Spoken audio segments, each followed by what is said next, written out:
be free. I take the weight on my shoulders. I feel the sky come down on me. And I can't hold it much longer. Gotta let go so I can be free. Yeah, yeah. Oh, yeah. Yeah, yeah. Oh, yeah. Happy Friday, people.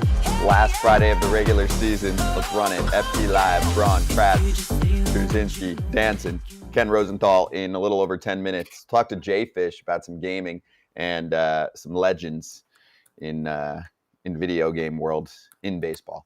Garrett Stubbs of the Phillies, world's best partier, and Ryan Klesko joining us a little bit later on. This is one of those shows, Kratz, where I'm going to get a complaint in the next 6 hours where people are going to go, why didn't you start with Bryce? Why didn't you start with the Marlins? They don't get enough love. Why didn't you start with the Blue Jays finally showing signs of life? Why didn't you start with the Orioles clinching? You know what I'm saying? Which is a good problem. I mean, I was sitting there last night like, oh, the Mariners walk off and this is like a playoff game right now. So you can decide where we want to start. How about that? Anybody that asks you, just say, I'm different. I'm different. Oh, I'm different. Ooh, whoa. I'm different. We'll clip that off and I'll send that to them. Wow. You know what? Can I tell you where to start? Yeah. Since you asked Kratz, and I know he's itching about this, let's talk about the Phillies because that's his pride and joy. Let's start there. You want to what with Bryce? Yeah, we'll start there. I mean, but we're talking to Garrett Stubbs. All right, then we literally got a guess for Kratz. I take it back. I was trying to help Kratz out because he's different. He's different. Well, let's charge the damn mound. Okay. And we'll give a quick little look at an award getting wrapped up late last night, technically Friday morning. Most of the awards are actually pretty boring this year. Like, there's pretty clear-cut winners for most of them. Manager of the Year in the NL is pretty wild. I think most people don't really give a shit about the award, but we do, baseball show. Congratulations to the 2023 National League Manager of the Year, Skip Schumaker. Not getting ejected from a game, Todd Father, we can show you, but getting into it, really into it, with the grounds crew of the New York Mets. There it is. You got the pointed fingers. Like, if I cut out the right half of the screen that we're looking at right now, Todd Father, you'd be like, oh, he's bitching about a call, right? Nope. That's a 3+ hour delay that eventually turns into a suspended game for the Marlins, who already got screwed the other day when the Mets forgot to put the tarp on because they didn't hear that there was going to be 2 weeks straight of rain in New York. They missed the boat. I mean, I even know that. I'm in Florida. And he's out there bitching at the grounds crew because finally they say, yeah, we can't play with 2 outs in the 9th. Marlins trying to wrap things up, knowing that now if they need to play a game, they need to get that game completed. They're going to have to do it on Monday and play several outs and then move their way over to Milwaukee to play a series. So it's a little bit of a difficult stretch for them. Plus, they probably didn't get much sleep between last night and what they're going to have to do in their 3-game set at Pittsburgh. So the Marlins are going through it right now. So if you're on that team, Todd Father, are you like us against the world, or are you like, I'm exhausted? No, you know what you have to do. I love what Skip did there. Honestly, you wait that long to finally call the game. I remember we were texting each other last night. I texted Skip. He said, absolutely brutal, man. So he didn't get into detail with me about, what was going on, nor did I ask if you want the truth. I said, bro, you better stick to your guns out there pretty much. And he, it's a different side of him, which I love, because he was never the guy when I played with the Reds to be like, getting in your face, rah guy. He was serious. He was funny at the same time. He deserves, I agree with you. He deserves this award, man. How about that for a first-year manager? In my opinion, your opinion as well. I don't know about Kratz. He was shaking his head when you said it, but everybody has their opinion. But yeah, you got to stick to your guns. So you wait 3 hours and change. It's 12:45 in the morning, and you got to fly to Pittsburgh, dude. And they're in a pennant race or a wild card race. these guys are going to be exhausted. But guess what? We're professionals. You go your business. You tell the boys to come at 4 o'clock, be ready for the game. We got 3 games left. And I would love to see, 4 outs on Monday too as well. Why not? Keep playing. The more games you can play. But yes, good for Skip sticking with his guns. They should have figured that out way earlier than they did. Now, I have seen Skip actually thrown out of a game. He was rehabbing in Buffalo, and he got thrown out of a game rehabbing for Louisville. So we rehashed that when we played together. It was hilarious. But yes, he should stick to his guns. But no, they ain't going to need to play this.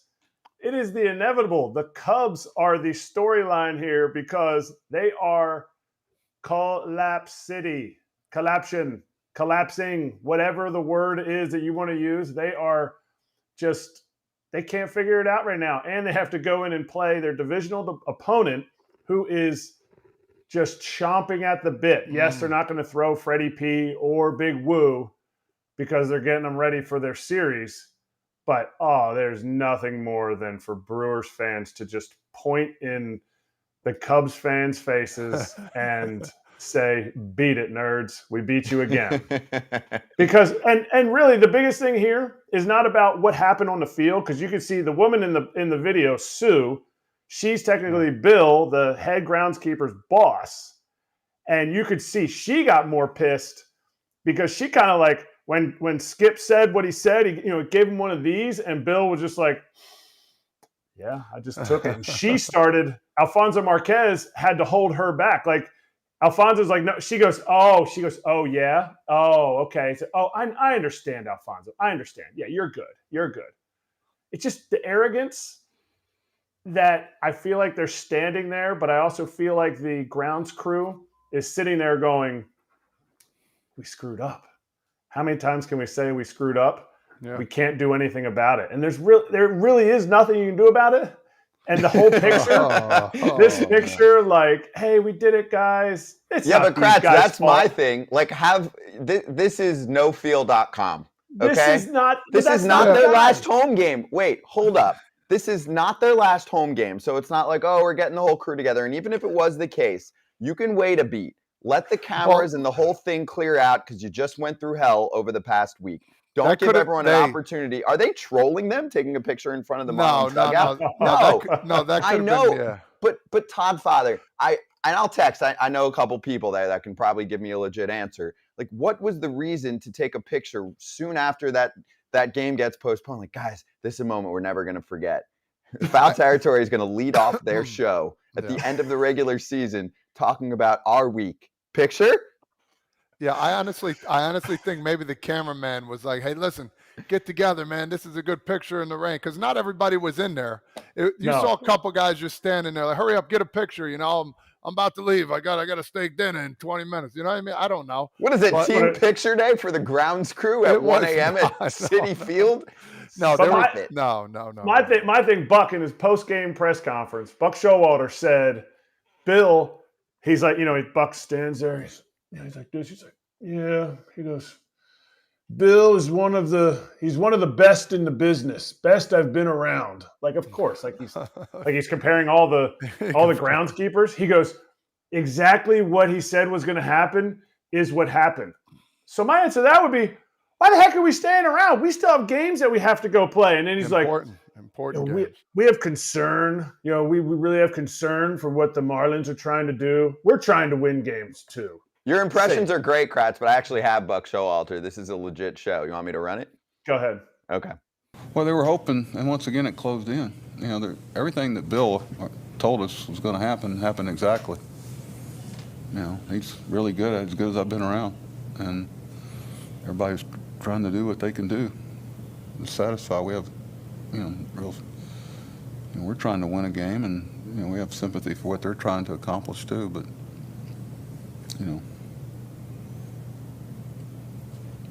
I'm trying to do what's best for the New York Mets.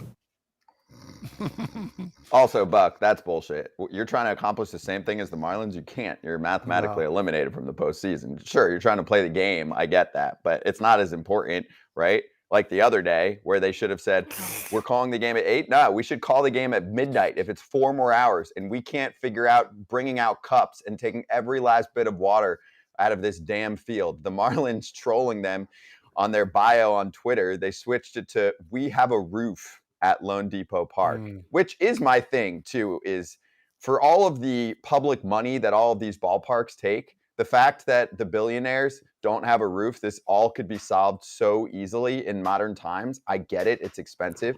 And Cohen has looked into it.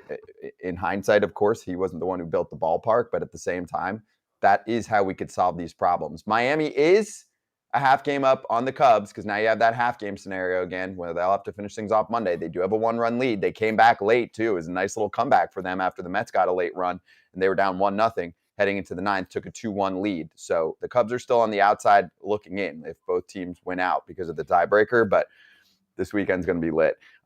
Ken Rosenthal's ready to go. So let's cue up the poll question, and Ken's listening right now. Like, tap me in. I want in on this. So we'll get to him.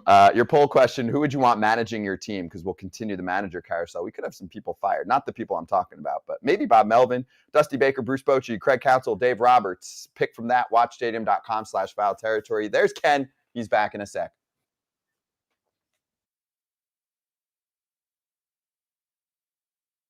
So my other question is about Cora and the Red Sox, Ken.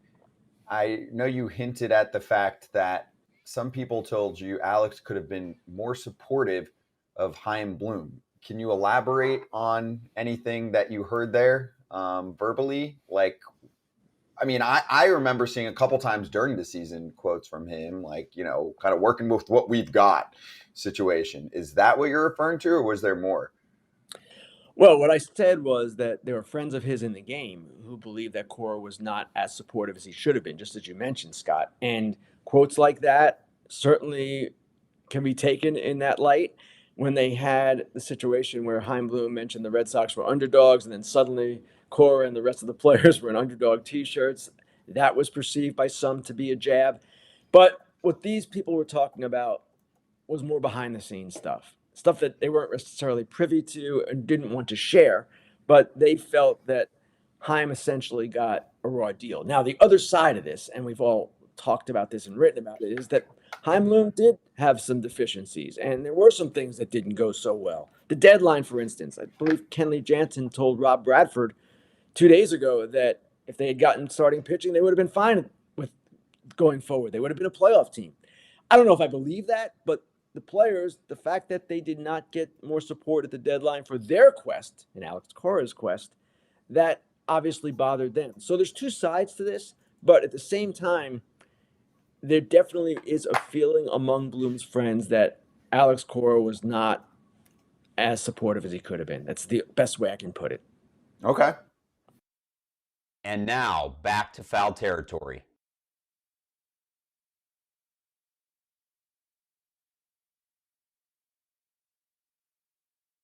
All right, let's keep this running with FT Senior Insider Ken Rosenthal. And then we've got a bunch of other topics. Orioles clinching. He's covering the Mariners series last night. So Ken, I actually got a good comment that I'll use to cue this up. And I know it's unrealistic because, you know, everything was so set in stone in our league for so many years. But Justin in our comments goes, make the Mets fly to Pittsburgh for the makeup game. It doesn't matter for them. And, like, who cares? Like, you're finishing out a game like this. I actually think that's a good idea. Obviously, it wouldn't happen because everything has to be so officially done at Citi Field and make the Marlins go through hell. But your thoughts on last night? Last night was terrible. And I saw a comment on Twitter saying that the umpires kind of blew it because they should have played through. 4 outs to go, just get it done. And last night would have been much more acceptable, I would say, if 2 nights before had not happened. And what happened 2 nights before was the real sin here, when that game was postponed because the Mets did not cover the field on Saturday. We went through that. The Marlins' frustration here is understandable.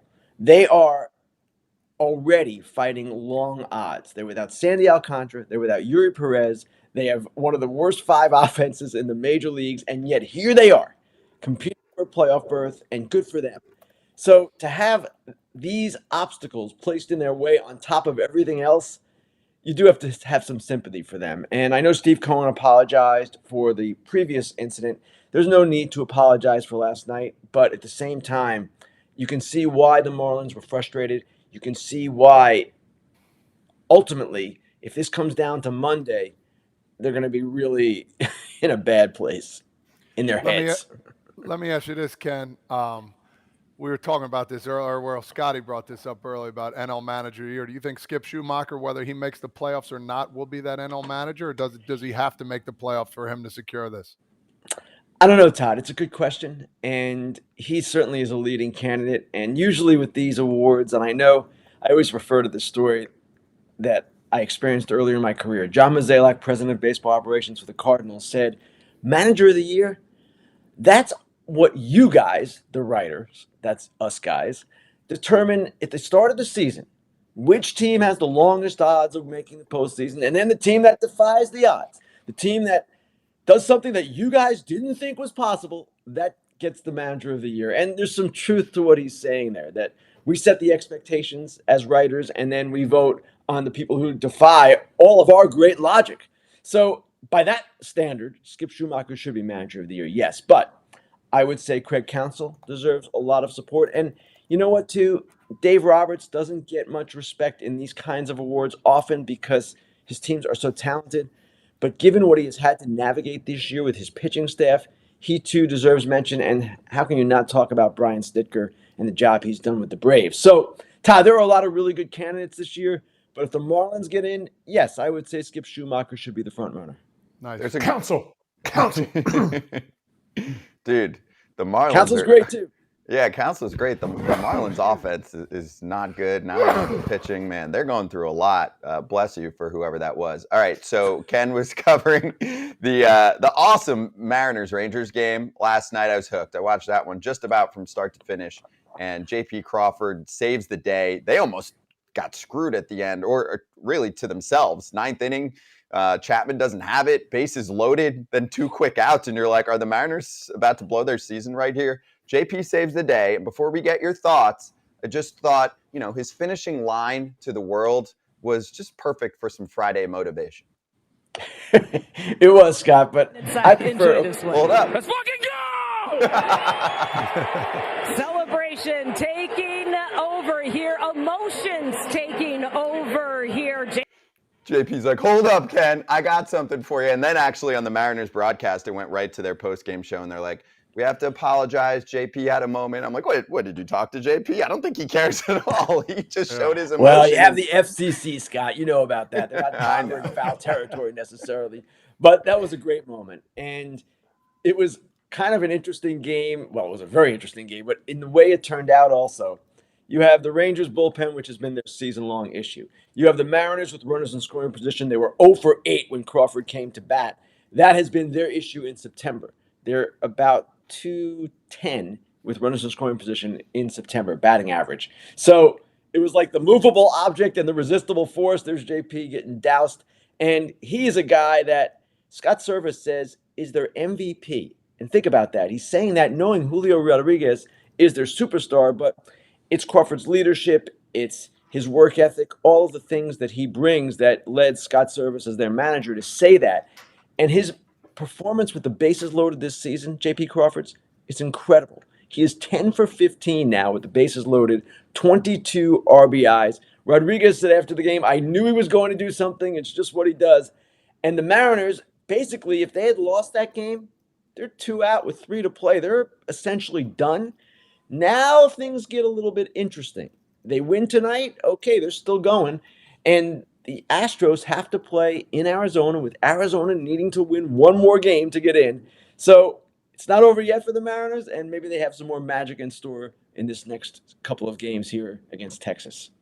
You wrote about JP going to driveline, which I think a lot of guys, people don't know that it is for hitting too. Everybody thinks, it's just a bunch of pitchers throwing the ball as hard as they can against the wall.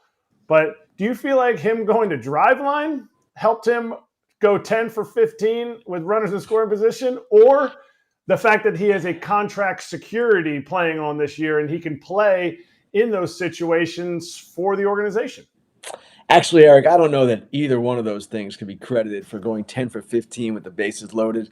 The analysts would tell you there's some luck there, and I'm sure there is. But you guys know this, and I get tired of the statistical people telling me otherwise, and all of us otherwise. There is something to having a slow heartbeat when the pressure is greatest. There's no question about it. We see certain players who can rise to that occasion. And yes, there is some luck always involved in baseball. We get that. But there are certain guys who are RBI guys, who are clutch players. J.P. Crawford has become that. And I don't know that going to driveline necessarily translates into his bases loaded performance, but it translates into his offensive performance, which is so much better this year than it's ever been. He's had a breakthrough. His OPS is 815. Entering the season, it was 691 for his career. It's a different hitter. He's a guy who's moved from the ninth spot to the top of the order, and he has become really the heart and soul of this team. And it's cool to see. If you remember, the Phillies traded him to the Mariners. I don't know that the Phillies believe J.P. Crawford could be an everyday major league solid contributor. Well, he's every bit that for Seattle. One more layer to the Mariners' drama at the end of the season here is Hector Neris versus Julio Rodriguez, the friendship gone bad. And you were there. So what did you get from everything? I mean, some people are saying like Julio's never going to talk to him, or it sounds like he's pretty pissed off about something that went on the field. Scott, you're absolutely right. He is very upset. And that is what I took out of that news conference he had yesterday in the dugout, talking to a lot of reporters. And I asked one question, and it was toward the end. And I asked, will you ever talk to him again? And he kind of didn't give an answer in the affirmative. So he felt that while celebrations are fine, he celebrates himself at times. He thought you do it with your team, you do it yourself. Neris came at him. And that was the issue here. Now, he wouldn't talk about what Neris said. He wouldn't mention whether the comment that Eugenio Suarez said was a homophobic slur was actually uttered. But clearly, he learned that he can't necessarily go into a game now thinking, well, that guy's my friend, we're cool. Because when you're on the field, you guys know this. You can be friends off the field, but when you're on the field, it's competition. It's an entirely different scenario. And if there was a lesson Julio Rodriguez said, it's that he has to take a different look now at the people he trusts and kind of just reconsider everything. That's what he said. Now let's go over to the East. Baltimore Orioles, man. If you would have told me they're going to win the AL East at the beginning of the year, I would call you crazy. But this team has come together. They're rookies that come up. I mean, they just fit right in just like a puzzle. Talk about the Orioles a little bit, and what do you think their odds are moving forward? Todd, what amazes me about the Orioles really more than anything is their resiliency.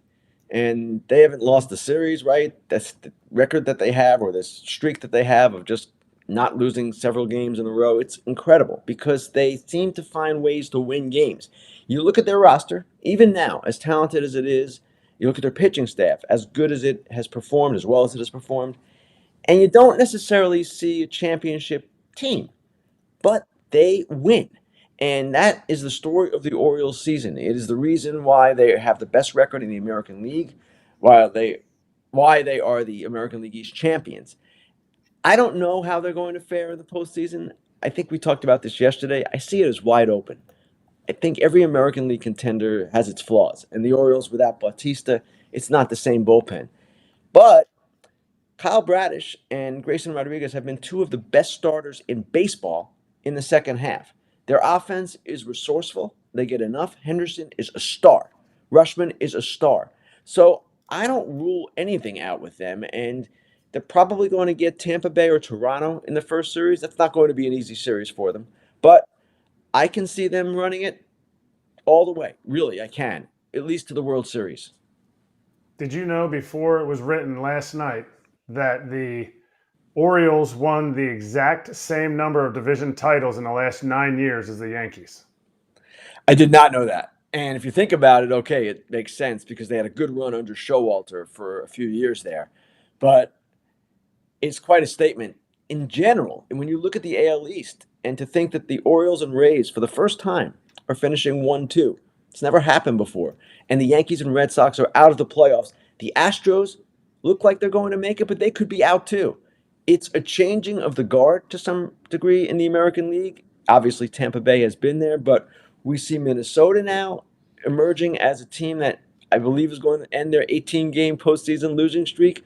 We see Texas coming on. We see Seattle for a second straight year being in contention. It's quite interesting to see how this league is evolving.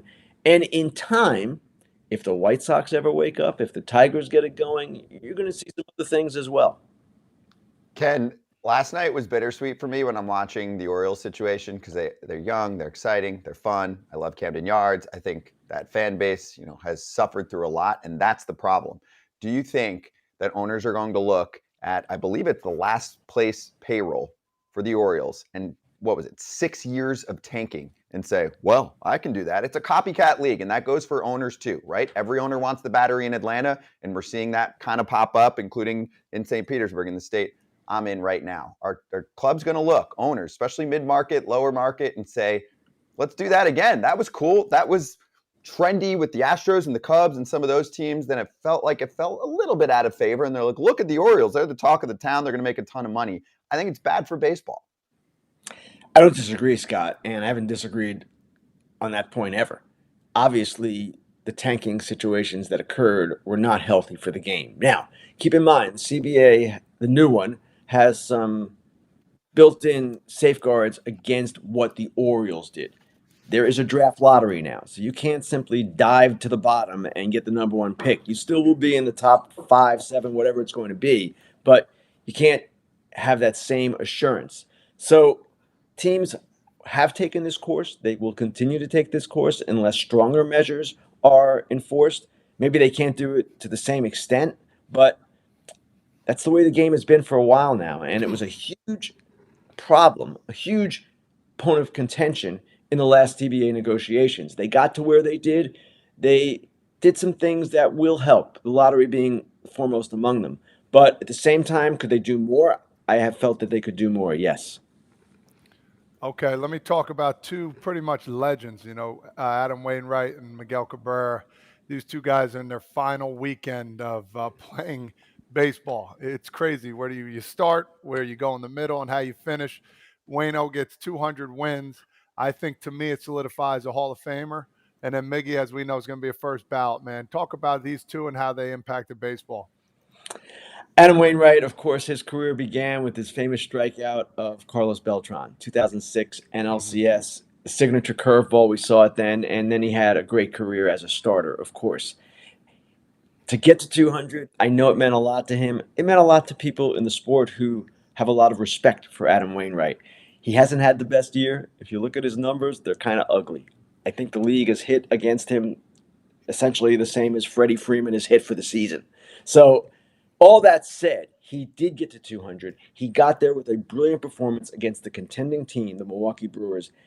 And I don't know about Hall of Fame, Todd, but he's certainly going to get consideration. And 200 wins, I'm not going to say it's the new 300 because we're not quite there yet. Maybe 250 is the new 300. But he had a great career. And beyond that, he was someone off the field who set an example for other players. A Roberto Clemente Award winner, a guy who's done some amazing things with charity, just an outstanding example for everyone.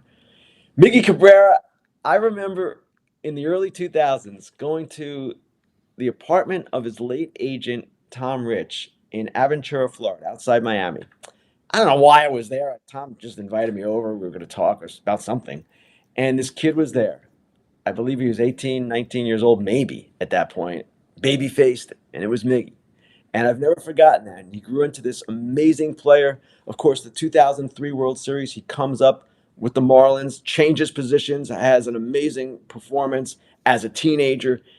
2013, I believe that was the year he won the MVP over Trout. I don't know that he would have won it today, given what we look at with statistics, but it was an amazing year. And he has had an exemplary major league career. He is one of the best right-handed hitters, if not the best right-handed hitter of our generation.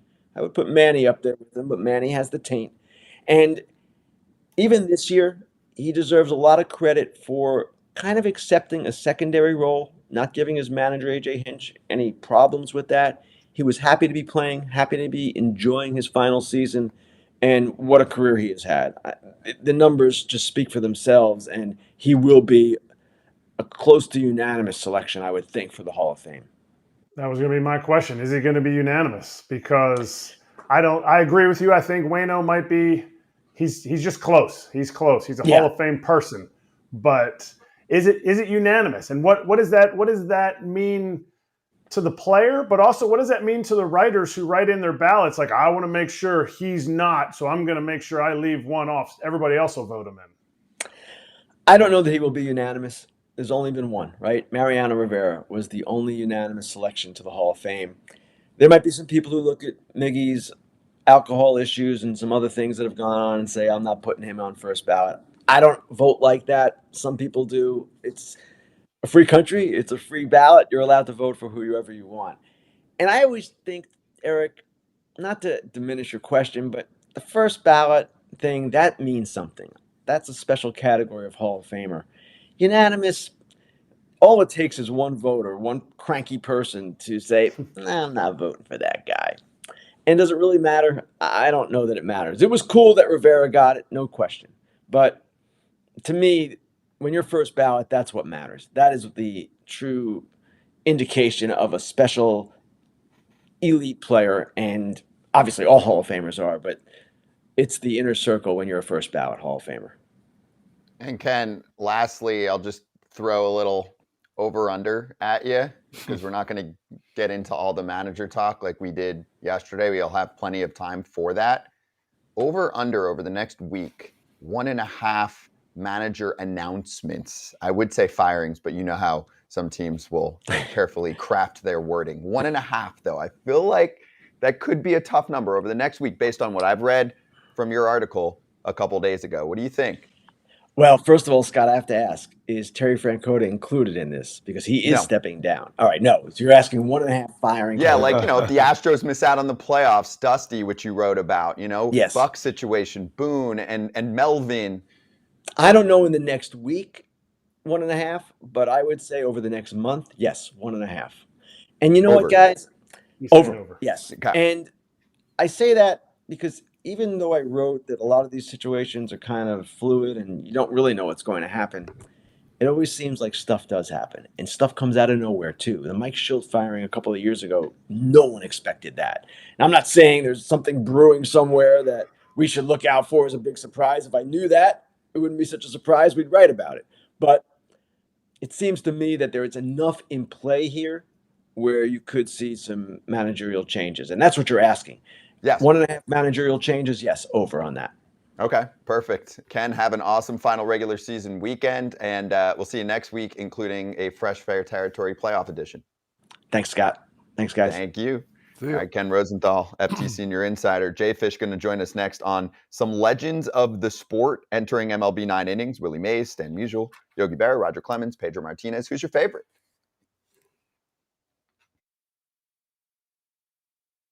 He went Kyle Farnsworth and charged him right here. Like, he's not, Julio's not even looking at him. I know. He doesn't do that, though. Have you ever seen Hector Neris go like that? I mean, Kratz, you had him in Philly for a while. No, not like this. I've never seen anybody go like that. Like Kyle Farnsworth. Yeah, but that was to another pitcher. Like he started getting so close. We talked about it around the All-Star break, how big of a human being. He just has big features, Julio is.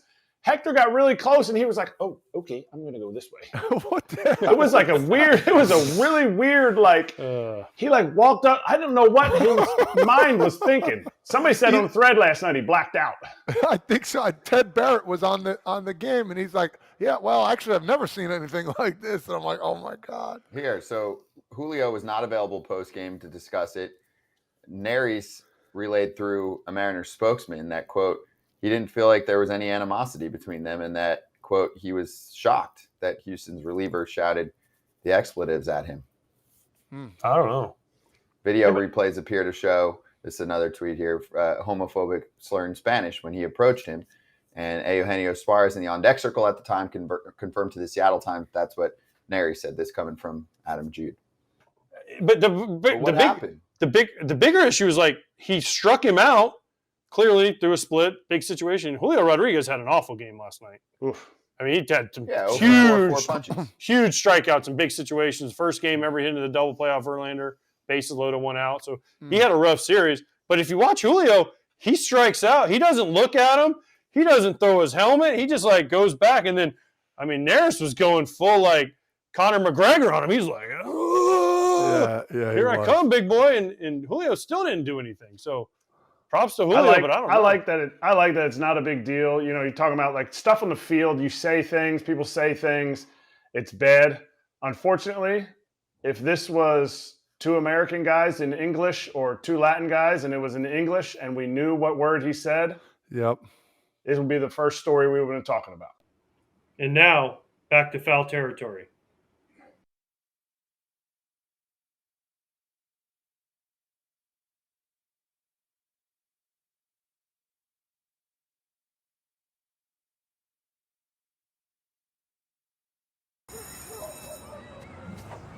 Hey, outfield in. Easy out, everybody. Easy out.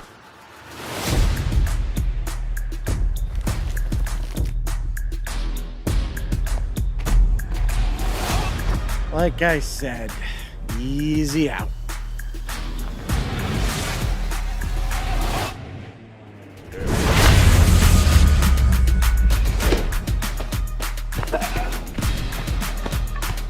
Lucky swing. I mean, come on, everybody gets one, right?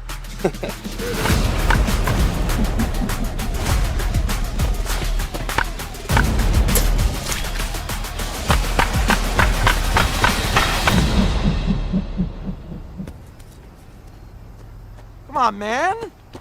That was our last ball. Now we can't play no more. Not bad. Not bad. Not bad.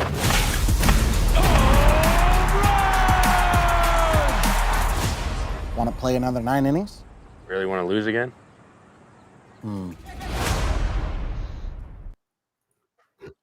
That is so good to mix in the Sandlot Mike Trout action there for MLB 9 innings. JayFish joining us right now. JayFish, good to see you, dude. And actually, before we dive in, some people are like, how do you describe, like, what's your job or your title? Would you call yourself like a gamer, a creator, a streamer, right? When someone's like, hey, what do you do on the side? What do you say? Honestly, say all that stuff. I mean, I play games, I stream. Technically, Come To Us refers to me as an influence for them as well. So, I mean, all of the above, I guess, on that one. Nice. There you go. And Kratz, you got to love the gamer chair, right? I love the gamer chair. I love that you're rocking the DK Metcalf jersey, but I am really, really digging the collage in the background that your high school girlfriend made you. Oh, no, that wasn't my high school girlfriend, but that was my mom and my sister for one of my birthdays. That was me back in the day playing baseball. So love that. Todd still has one of those hanging up in his house of his high school days. Listen, what first started you getting involved in the video gaming and all this kind of stuff? Was there something just like, what was the first game you ever played? You're like, this is what I love doing. the first game I think I probably ever played back in the day was MLB The Show on the PS2. I think it was MLB 08 The Show. And I've been playing games my whole life. And then back in COVID in 2020, all my buddies went away to college. I had nothing else to do. And I wanted to start up a YouTube channel. I'd liked recording videos and stuff and making that all throughout my life. And I gave it a chance and stuck with it. And here we are today. I'm partnered with MLB 9 Innings, and then I have my own channel that's doing pretty well. So that's awesome. Kratzy, think about your first video game. That was Sega Genesis 1994 Madden and Ken Griffey Jr. Baseball. You remember yours? Come on. I'm old school. Super Mario Brothers. Nintendo, the original NES, kid. That's awesome, dude. Good stuff. Kratz invented video games. All right, so let's get into MLB 9 innings and a big week because we have 5 new Legends players getting activated. So, JayFish, do you have like a party for this? Pop a little champagne or something like that and go over who you're excited to see here. Well, we don't have a party going, but my favorite one has to be Pedro Martinez. We got Yogi Berra, Roger Clemens, Stan Musial, and then Willie Mays as well. But Pedro Martinez is probably my favorite out of those. This is his card. It's a vintage card. But the thing that makes these players special from the other players that are in the game is they're only in the game for 6 months. So this is just one of the normal cards. So you have a normal card art for players that are 2000 after. They look vintage when they are before 2000s. And that's just a normal card. But the main thing with these players is they have something called a Supreme card, which makes them different than every other card in the game. These are the only cards that have Supreme cards, or players that have Supreme cards. You have legend players in the game like Ken Griffey Jr. We talked about that the last time I was on the show. He's in the game for good, but these guys will only be in the game for 6 months. So this is the 4th historic players, that set of players that we're doing. We did the first one back in April of 2022. It goes for 6 months. And when those sets of players are done for that 6 months, you can't acquire them anymore. So these guys will be in from, I believe, September 30th. They release tomorrow up until, I believe, March 31st of next year. And then once they're gone, they're gone. Let me ask you this, JayFish. So I remember seeing stuff online, and you could tell, because I don't know much about you. You're actually teaching me this, which is great. It's interesting. I remember seeing a guy, his wife went into labor, and they showed a video of him getting a Mike Trout card. Have you ever seen this before? I have. I think it was on MLB The Show. Yeah, so this is part of what you do, and he was absolutely going nuts. Like, he just won the lottery, and there he is. His wife just went into labor and just had a kid. So that's the stuff that goes on what you do as well, right? It's a pretty cool Exactly. story. Yep. That's the big thing with this game. It's not as much gameplay based for 9 innings, but a lot of it's simulation, and the big thing are pack openings. That's the big thing I've done since I've been streaming the game. How many pack openings do you think you've done so far? I'd say probably 75 to 100. I've done probably at least 50 of those streaming, because when I first started, I didn't stream them. But then I started streaming, and people liked that, so kept with it. And then they started up on their own channel too. And who would you say is, not only your favorite, but the best? Give me your favorite one you got. And then give me like the best one where you're like, this is it. Like, this is it. I'm gonna be the best. The favorite pull I had was Cody Bellinger 19. Obviously, he won the MVP that year. Card's really good. I have my main deck is a Dodgers deck, and I ended up pulling him as a diamond. It was a signature card, which is pretty much the best card you can get in the game if it's a team player as well. I could dive more into it, but I don't think we'll have time to get into explaining everything. But that was probably my favorite one. Best reaction was probably, so we had the second historic set of players had Mike Piazza, and he had a Dodgers signature card, and I'm a Dodgers deck. And you have to buy these packs in order to get these players, but something happened and we all got compensated a second historic player pack. And you have, I think, a 5% chance or something like that to pull a signature card. I pulled a signature card from that one pack, and it was Mike Piazza Dodgers card. And he had a Mets version of that card that I could have pulled, but I pulled his Dodgers one. That was my favorite reaction of all time. That's awesome. That is awesome. All right, so let's show some of the rest of these legends that have just been unveiled. Like, we got Raj and we got Yogi. For you, are you more excited when you get a pitcher or a hitter legend? I would have to say a pitcher, and especially if they're a starting pitcher. Pitching is the most important thing in this game, in my opinion, having your rotation filled out. And the nice thing about the legends are the legend cards, they always have level 3 skills, which are the highest you can get. The higher the level, the better. So that's what I love about that with the legend cards. The Supreme cards are different than a legend card. They have different card art. In the Supremes, there's certain effects that they do that are different than legend cards and every other type of card in the game. And I'll keep it there. I could go more into it, but I would need more time. I'll leave the viewers confused if that was the case. So I'll let them get the game and check it out themselves. Well, I got one more for you on the legend front. You can't necessarily tell me who's next, but in your mind, who should be next, or who's somebody that you're thinking back to where you're like, I can't wait until I'm able to utilize a player like this from either back in the day or maybe not too far back, but somebody that's been out of the game. This is gonna get controversial. I would love for Barry Bonds to be in the game, but we know where that stands. Tell him, Kratz, say it with your chest. No, say it with your chest. Yo, you guys are collabing with this 9 innings. Say it. Barry Bonds. That's who I want to see. I want to get a gold signature, platinum, legend status, and I want big head Barry Bonds too. I want like full juiced out Barry Bonds. Yeah, that's who I'd like to see. Would it happen? Probably not, but that's number one on my list for sure. Why not? Why would that not happen? I don't know. I've talked to them about it. They aren't thinking that he's going to come to the game. So I've voiced my opinions before. We'll just leave it at that, I guess. All right, Kratz, it's time. It's time for you to hit up Barry, okay? Every day you're like, should I call Barry? I'm like, hold up. Now I think we call Barry. We'll call him. Actually, you have his jersey right behind you. So that's true. Other side. There it is. All right, so give me one other then, non-controversial. Give me your non-controversial player. Yeah, not in the game yet. A steroid era player, I guess we can call it. Well, they Steroid don't heritage, have to I'd say. be. They're gonna have to be retired, and they don't have to be technically in the 1900s. They could be 2000s as well, because some of the years of these cards they have 2000s cards. It would have to be Big Papi. So he was in the game before. When he retired, he's out of the game. That's the number one guy I'd like to see come in as a supreme player in one of these next historic lineups they do. Wait.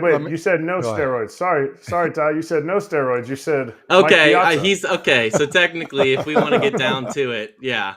But I'd say he's not the same level as what people think about Barry Bonds. I got you. Hey, let me ask you this. And he was in the game. He was in the game. Barry was never in the game. So Gotcha. True. So there's two retired ex-major leaguers that you're looking at right now. Can you pick us up or no?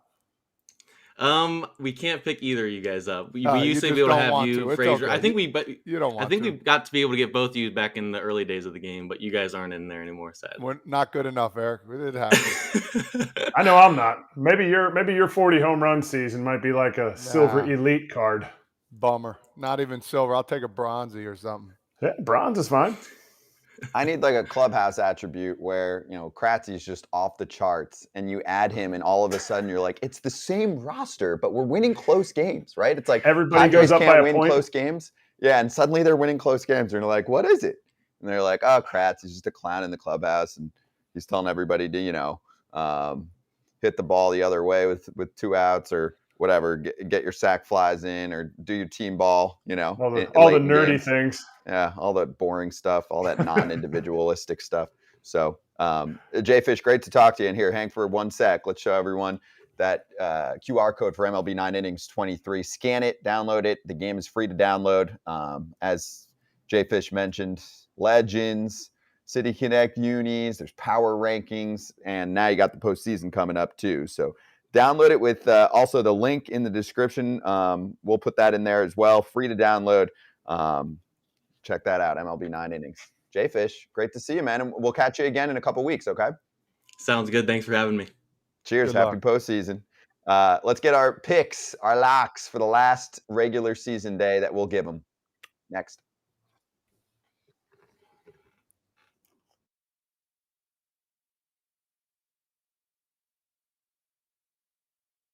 Right, guys? And I just mentioned how some are more effectively middle managers now and really kind of acting as a go-between between the front office and players. Terry Francona had some hard times earlier in his career. With the Phillies, he kind of lost his job, got run out of town. With the Red Sox, we all know what happened there.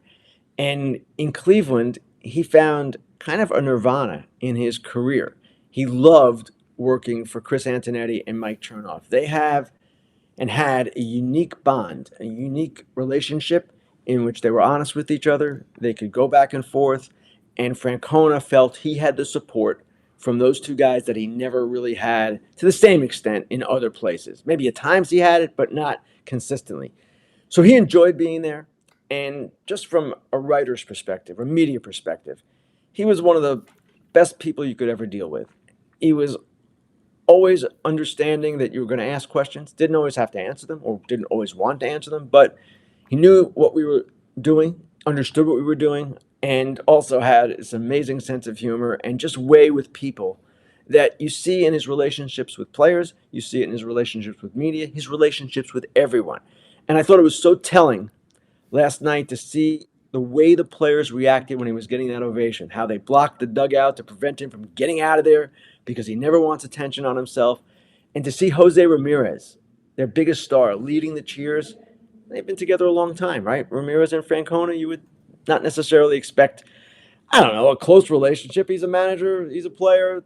They go their different ways, but there's clearly love there. And really, everyone in the sport loves Terry Francona, and he's going to be missed.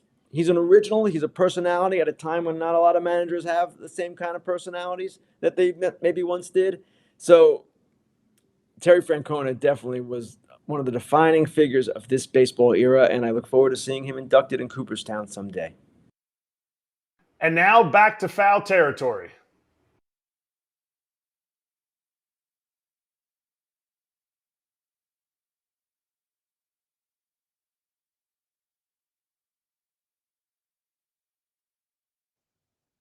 This is good juice on the poll question. We'll do that, then our picks. So who would you want managing your team? Leading the pack right now, it's Council and Bochy going back and forth. So Todd Father out of Baker, Bochy, Council, Melvin, Roberts. Are you going to be biased because you played for Dusty? Did you play for any of these other dudes?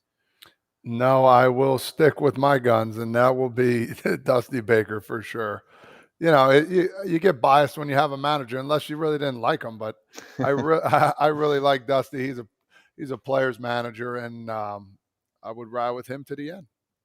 Yeah, Kratz. that's why I feel the way I feel about Counts. I've been there, seen how he works, and if a player says I love this guy, and like you actually won, that means a lot. If you really like the guy and like that was just your best year, then I have I have some questions about the player, because I always judged it based on how the guy interacted with the 24 other guys, not just by how he interacted with me. Mm-hmm. Let's run some picks, baby. Also, first off, for your BetMGM locks, I want to show everyone the free game of the day, which is like a playoff game. It is streaming on the BetMGM app, live streaming available to all BetMGM customers who are logged in at funded accounts. It's Rangers Mariners, which was really good last night. It was good shit. Mariners could not figure it out on offense. They had been brutal for a couple days, runners in scoring position. Chapman fell apart. He crumbled, and then the Mariners almost crumbled. So anyway, part 2 of that one. There's still even a scenario where the Rangers miss out on the playoffs. Not likely. Yesterday, another kind of tough day for the FT fam. Yes, I got back on the winning side of things. Blue Jays carried me. Their offense finally woke up. So let's spin it to today. And, I'll go first just because I am going to the same game here, and there's money bags. Look at our combined numbers. Think about it. That is like, what, over $6,000 or in the $6,000 range? Over $6,000, yeah. Total for all of us? Yeah, this is a lucrative show. 6,700. Good money bags. Good looks. All right, so this is the final regular season lock. We will be doing this in the postseason and just keep the tally going. It's going to be much more difficult. So for me, I'm looking at a game that does not mean anything, and this is why I love To betting. you, it means something, yeah. Exactly. Yankees Royals. I am probably going to care as much about that result as anybody on the planet.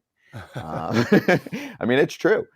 So in that game, I just think Carlos Rodon has had a really tough year. I mean, he was not on the field for a good chunk of the season, then gets on the field and has had very mixed results. I just see it as a finished strong guy who gives himself some momentum heading into the offseason and looking ahead to next year. So for me, I've got Rodon at 5+ Ks and the Yankees money line to beat the Royals. Yankees quiet day, of course, yesterday, getting shut out by Chris Bassett. I think they'll have an easier time against Jordan Lyles, and that's at +110 for Rodon. The projection model I use has him over 7 strikeouts. I'm just saying, can I get 5 out of him? And we'll see what happens. Kratz, you telling that?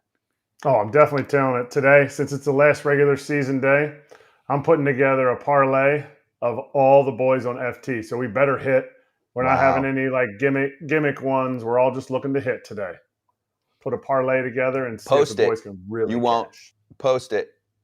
Yeah, I'm going to put it up for like $10. Whatever. The odds will be nice. I like how Todd Father's shaking his head. What, dude? He didn't like it. I feel like I love Carlos Rodon, but I feel like it might be one of those things where it's the last time he's pitching. Give him 2 innings or 3 innings and then get him out. That's what I'm worried about. That's the only thing I'm worried about. That's it.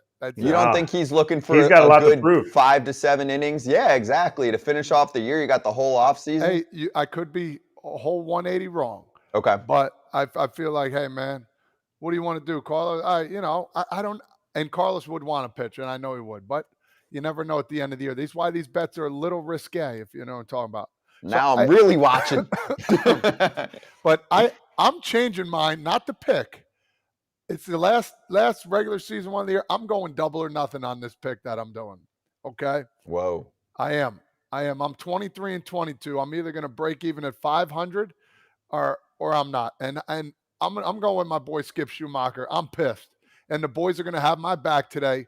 Get me a W. I'm taking the Miami Marlins double or nothing money line at -120.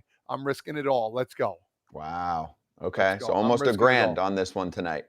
Yes. So mine's on the board there. I'm going just straight Kikuchi over 5.5 strikeouts in the game. He has done it. He has done it 10 out of the last 12 times. And Wow. unlike some teams that are out of it, he's going to be pitching the whole game. Or some teams that have already clinched, I think Rodon and him are both pitching the whole game. Not in the same game, but Kikuchi's got to step up big time for these boys. Okay, Kratz, can I tell you why he makes me nervous sometimes? Oh boy. And it's a scenario thing too, because I've been burned by Kikuchi over the last couple of years quite a bit, because stuff-wise, you watch him and you're like, oh, this dude should be punching 10 tickets a night. And sometimes he does. The problem I have is, yes, he's more consistent this year, but this is still like a playoff-ish game for the Blue Jays. And I took a hit the other day with Framber, where they're like, all right, we're in control of this game. Offense is clicking a little bit. Framber, he gone, right? Like if Kikuchi has one of those days where he can't find the zone, and we've seen it before, doesn't your boy Schneids just say, all right, dude, 3 2/3, we're going to the bullpen. We need a dub. But I think the Blue Jays have it right now. This isn't nut cutting time for the Blue Jays. Right, I think it's in their hands. And that's why I went away from so many other, and you're not even getting some numbers on some pitchers because they don't know how long they're going to stay in. So I think Kikuchi is going to also step up and push his team into the playoffs tonight. So I might even put a little extra parlay on there and put the Jays winning.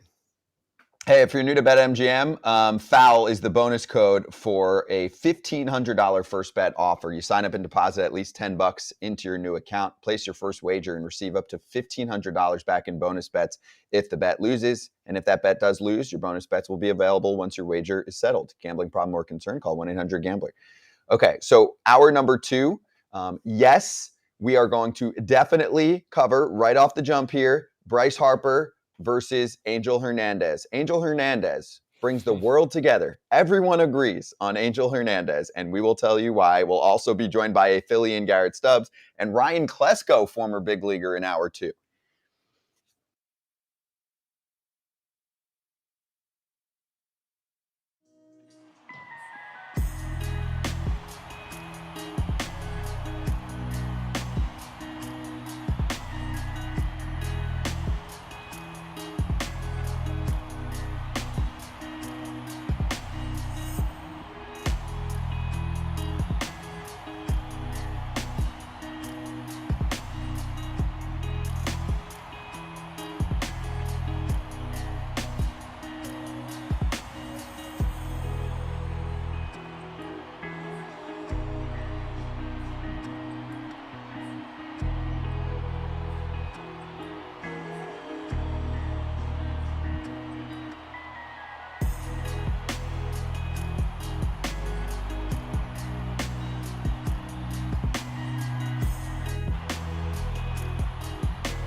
So I can be free. I take the weight on my shoulders. I feel the sky come down on me, and I can't hold it much longer. Gonna let go so I can be free. Yeah, yeah. Oh, yeah. Yeah, yeah. More FT Live. Garrett Stubbs of the Phillies joining us soon, maybe with the overalls. And Ryan Klesko, former big leaguer, joining us in a little bit too. So let's jump right into it, okay? First, for our resident Philly expert, Erik Kratz, in the Pennsylvania area. The city of Philadelphia, and really half the state of Pennsylvania, adores Bryce Harper, and that continues as Bryce stays hot. Not only gets booted from the game on a BS check swing call from everyone's favorite umpire, Angel Hernandez, but then pretty creative to toss the helmet into the seats. And of course, Bryce being clutch, it ends up in the hands. I mean, Dad helped out, but in the hands of a 10-year-old, he gets it signed. I mean, that's a very unique piece of memorabilia to take home. And Bryce had an epic rant too. So your thoughts, Kratzy? Did Bryce do anything not perfect? I mean, not perfect. What is that? You can't encourage guys to be yelling at umpires like this, but MLB has put us in this situation as players.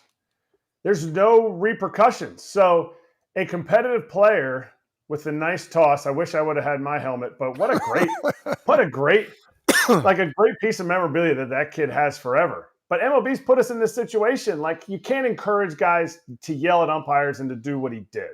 So I can't say, oh, he did it perfectly. And maybe that's the high school coach in me. But you can't, like, there has to be, I get it, people make mistakes. And you are always on higher alert. When it's Angel, everybody on the bench is like, oh, great. It's Angel. Or, oh, it's CB. Or Laz is behind the dish tonight.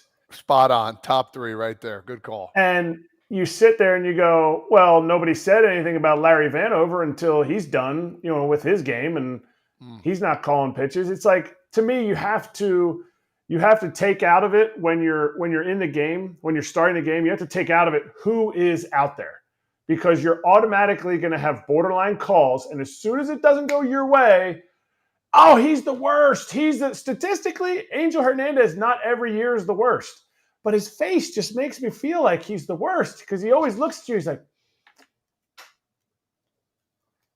he's always, him and CB are always just smiling at you with this like grin. And you're like, are you angry at me? Angel, not to continue this, but Angel one time told me, and CB, they're both on the same crew. They said, you know how I check to see if somebody check swung or not? Because I asked Angel, I go, why do you go like this? He goes like that after when he's behind the dish. He goes, because I look at their face. And CB said the exact same thing. He goes, you can tell a lot by somebody if they swung or not if you look at their face. Can't make it up. No, that's unbelievable. I mean, I would look at Scott's face if we're playing poker. That's about the only thing. Wait, let me see. Scott, look at me real quick. Hold on.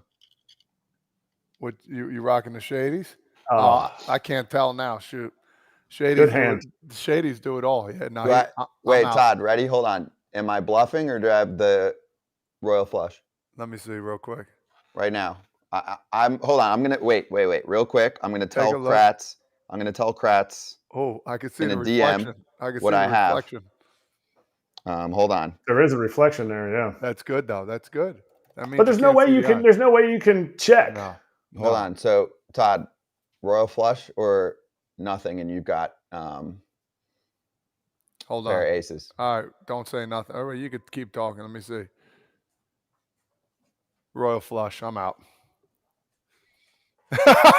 He's smirking. I'm out. I got you like a book. No, the text didn't come through. Kratz, I sent you a DM. No. A DM? Yeah, in the DM. Check your Slack, bud. I'm the wrong guy. You're a businessman now. You're a businessman. Check your Slack. Man, check your Slack DMs. Serious note, though. That was a really bad call, dude. I mean, that was really bad. They always talk about, it's not if the bat comes across, if it's intent to swing, he stopped. I mean, it was bogus. I can't explain how many bad calls have been going on with him recently. Now my phone's yelling at what's at Angel? At Angel. But he had nothing. You read him wrong.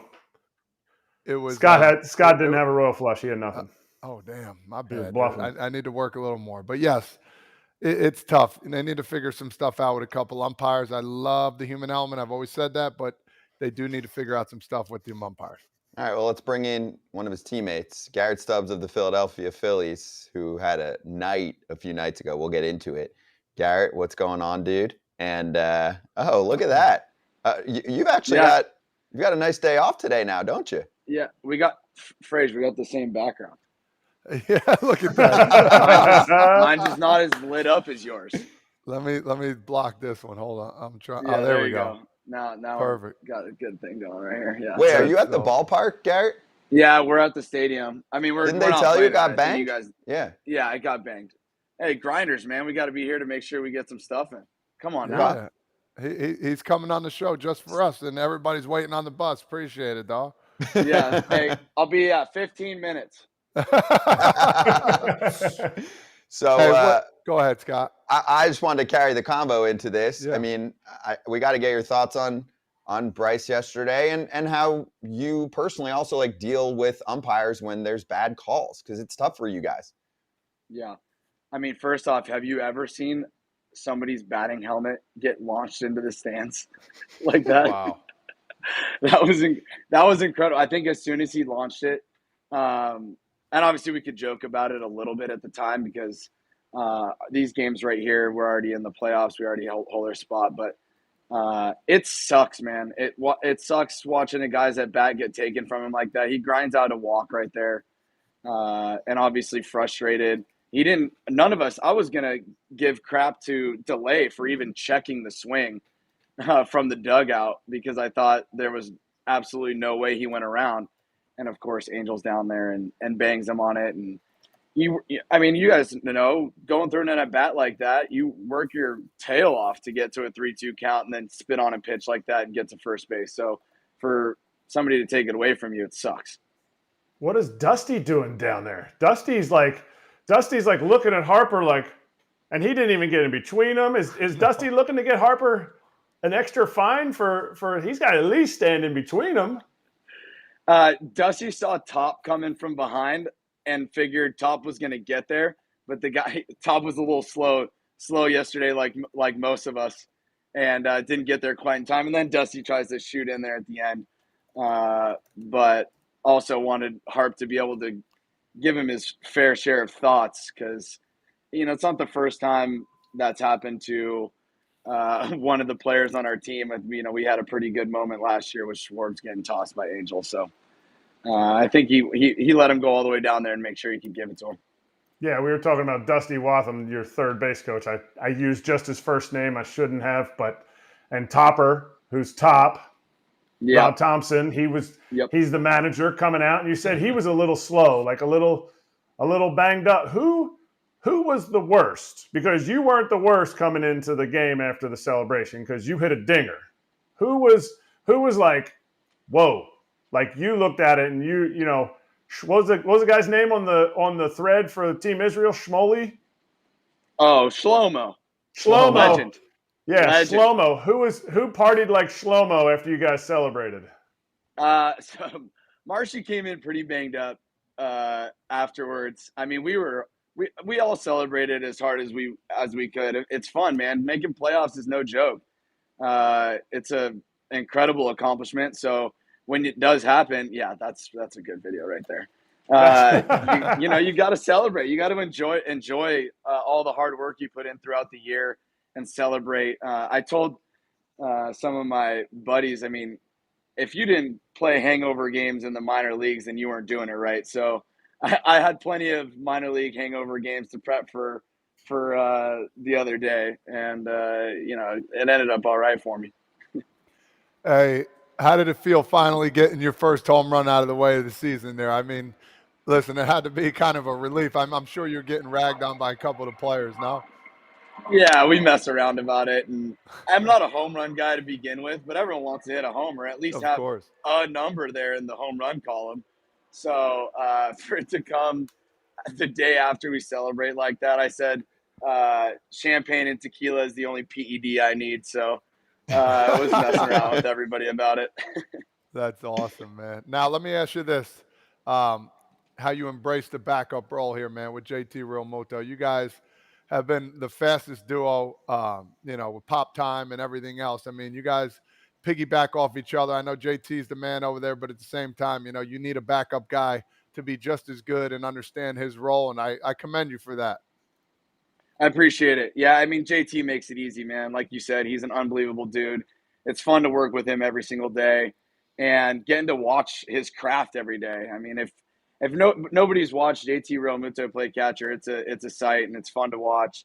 So he makes it easy for me. It's if you're going to be the backup to somebody, might as well be the backup to the best out there. So it's fun when I do get my opportunities. I try to make the most of them when I do. And at the end of the day, it's just about winning a ball game. So I just want to contribute in whatever manner that is. And a lot of the times it's not necessarily playing in the game, but there's other things that you guys know about throughout the day, whether it be sides or batting practice or planning for the games with scouting reports and things like that. Just try to contribute wherever I can. Now, let me ask you this. You played with David Robertson for a little bit too, or no? Yeah, D-Rob's Okay, the man. so here's all the fans want to know this. David Robertson, JT Realmuto, who has the better calves? I knew this question was coming, man. Who's got the better calves in the league? That is tough. I'll say this. JT doesn't show them off enough. So maybe JT is hiding a little bit less than D-Rob is, because D-Rob goes pants up and lets those things eat. So see, now I'm gonna go D-Rob.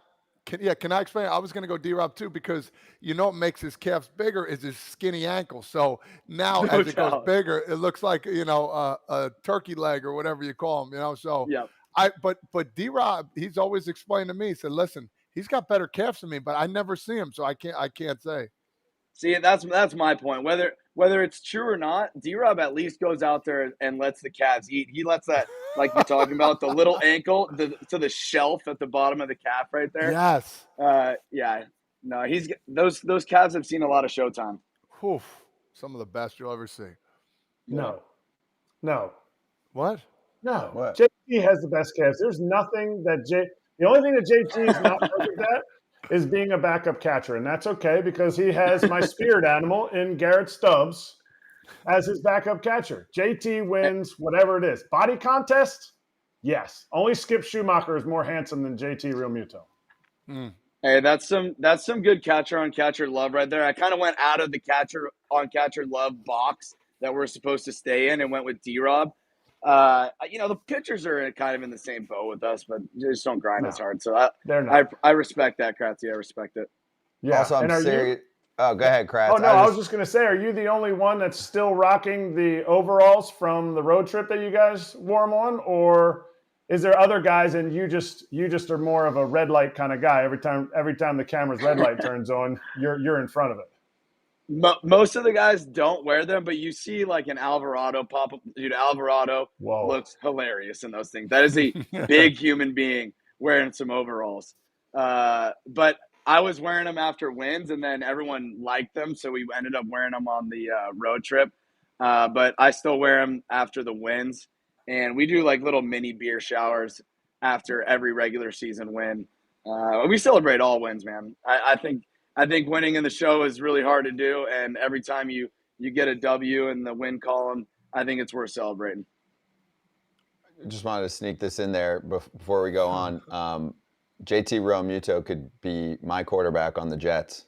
Just got to sneak in a little football talk. I legitimately think if I just suit him up Monday, we'd have a shot or a better shot. Yeah, I'll tell you what, if he was on my fantasy football team and I started him at quarterback, he's not doing well because I have cursed every quarterback I put in my fantasy lineup this year. It's tough. Care it's my to fault. elaborate? Who you got? This year? Trevor Lawrence, it's my fault. You're in my lineup, and it's just not going to go well for you if you're in my lineup. So he'll rebound. I ended up playing Jordan Love this week, and look what happened.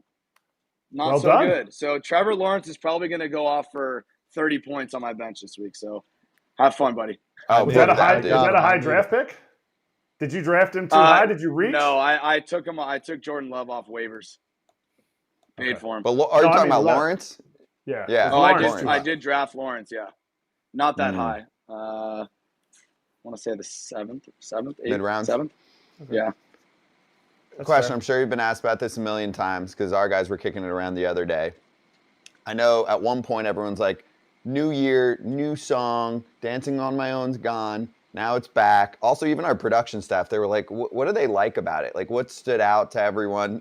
I kind of joked because I'm like, words are easy to say. It's got a little bit of EDM to it. And you know the Miami vibes. I'm like, a lot of these dudes don't listen to songs that have massive beat drops. And they're probably like, oh, here it comes. But why do you think it's latched on so much among the team? And obviously the fans are going to like whatever you guys like. Yeah. Well, it got brought in last year, and we tried to not have it around this year. Try to go with a new vibe, find a new song, and then April and May we were not playing good baseball, and ended up bringing it back somewhere in May. We were playing DC and we won a game, and I think Casty and Schwarber were like, just play the damn song, and we started playing it, and we kind of went on a run since then. But people just like the song. It's just a good vibe. The song comes on, it makes you feel good. The lyrics had nothing to do with why we pick the song, but everyone seems to be drawn to kind of the lyrics and what the song's about, I guess. But we just like the tune, and it gets everybody going. All right. So you're in the big leagues right now. We usually talk about big league things. Do the Phillies still take buses from Philly up to New York post game? That is Hour and so 45 last night, baby. Hour 45. Oh God. People need to know that, because when you go down to DC, or it was when I played, the train, and I think the train is so show. Number one. It's better than a plane. Yep. I'm just saying. 100%. People talk about show flights and flying private charter. A chartered train to DC or Baltimore is the places we take it. Number one. It's the best. And New York, you're taking straight Busing, up baby. coach minor league buses. Yeah. I had the football, the Thursday night football game on my iPad last night for the boys to watch on Prime. So yeah, we were just sitting there on the bus, hour 45 to New York, and here we are next day. But yeah, it's not the best travel. Not big league. So you guys already know you're in the playoffs, and I think this time of year when you have like 3, 4, 5 games left and you know you're in the playoffs, like it's the fun time.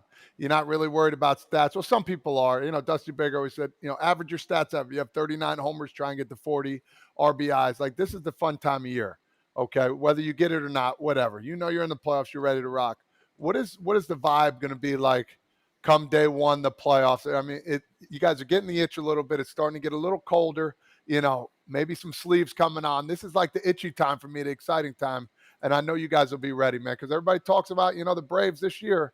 You guys got them last year. So is it the same kind of vibe going in? Yeah, it's funny you mentioned the sleeves and the weather, because that really does make it feel like playoff baseball in October. As soon as that weather starts to change, and it has this last like week or two. But yeah, the motivation is the same or even better than it's ever been. You know, last year there was a lot of pressure for us to get into playoffs. Then there was a lot of pressure for us to bring it to Citizens Bank Park again and have playoff games in October in Philly. And this year we got to do that right out the gate and have this wild card series in Philadelphia. And we saw what it's like last year in the playoffs in that city. And I'll tell you what, it's a bucket list item for people to go watch a playoff game in Citizens Bank Park. It is an incredible atmosphere. If your bucket list item is go see the pyramids in Egypt, Citizens Bank Park playoff games got to be on that list too. You got to add it Solid. on. Eric just ripped his shirt off. He's ready to go through a wall right now. I'm so ready. I've experienced it. I experienced it when Garrett was still back in middle school. So there's that. He's winning the Johnny Bench Award. Yeah.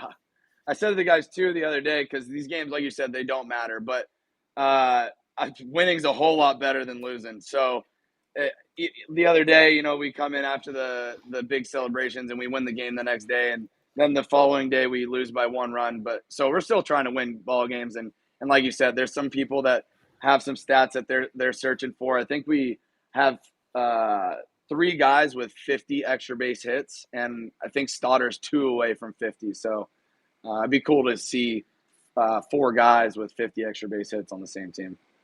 That'd be awesome. Now you're in the scene of the crime from the last series right now.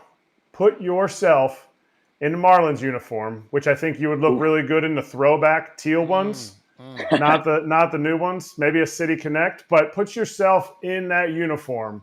What they're trying to accomplish. You guys were in the same spot last year, going into Houston. You needed to win a game. Marlins need to win these games. How hot would you guys be? That clubhouse, anything. Yeah, that would be. It's already grindy enough to go through this last week of season and having to win baseball games, and then to come here to New York and be winning the game with I think it's a half inning left, 4 outs or something, with Soler up. I mean, come on, man, to call the game right in that situation and not be able to finish out. I get it, man. And the video right there of Schumaker letting the ground screw have it. Like, I feel for him. And if we were in that situation, I'd be pissed. And it's easy to sit over here and like, oh, they're a division rival to say, and they're trying to get in the playoffs. So it's easy for us to be like, ooh, hope they have to go back and play that game because it'd help anybody who has to play them in the wild card. But I'll tell you what, man, if I was those guys, I'd be furious. Yeah, it's a good Well call. said. Yeah. Yeah, and it's raining like crazy up there too, so you got to wait another 24 hours for you guys to play. They might have a triple header on Sunday with the rate that's going with this weather. I hope we play 160 games if that's the case. Yeah, you're gonna get them in. You're getting them in. Yeah. If and they have to play the half inning, just bang them 160. Oh yeah, the sevens. Ooh, what about the sevens? 2 sevens. That would be, dude. When we were doing that, I love that. That made a doubleheader day a lot better than the 2 nines. At least it's not a split doubleheader. We get to do the 30, 40 minutes right after the first game, so we don't have to wait around for 3-4 hours. And you get to play. Yeah. That's it. Love that. Anytime you can get some burn. I always feel like flying into New York, obviously you guys drove, so you didn't get to see it, but I always feel like New York's always going to be underwater anyway, and now you're there. Did you see any flooding in the streets? Dude, we couldn't. So I texted you before, like 10 minutes before, and I was like, hey, man, there's a ton of rain. And I texted you because we were supposed to get off the exit. I'm about to be, 1 minute from the stadium, and the exit was closed because it was underwater. And we look over to the right, and it was completely flooded. And I'm like, yeah, I don't think we can drive through that either. So, yeah, it is flooding everywhere over here. New York City, great city, infrastructure, man. A lot of water being held in this city right now. It's tough. All right, so I've got one more for you. I'm wondering if this team grinds through some playoff series, are we going to get a Rhys Hoskins performance circa Kyle Schwarber 2016? You've got the teammates. I've been watching him take BP there. So I think Topper said the other day, like, maybe World Series DH pinch hitter, whatever, if everything lines up, if we make it, if he keeps progressing, whatever, but it's still tough. I mean, you're around him. We know how badly he wants to be a part of this again after being out the whole year. And he's got the dude that could be in that same scenario, right? Like Schwarber can tell him, yo, this is how I did it years back, and it was helpful. Yeah, and Schwarbs and Rhys, they do talk about it. I'll say this without making any expectations or anything like that, because I truly don't know the exact progression of that. I mean, I see Rhys every single day and we talk about it, but I don't think he knows either. But I'll say this is that Rhys Hoskins wants to be in a Phillies uniform in October and the foreseeable future. And I think Philadelphia wants to see him in October and in a Phillies uniform for a long time. That guy's hit some gigantic homers in the regular season. And then to top it off, last year's home run against the Braves goes up there with one of the best all time, right next to Harp's homer against the Padres. So he's working his ass off to get back on the field. And he's been hitting BP.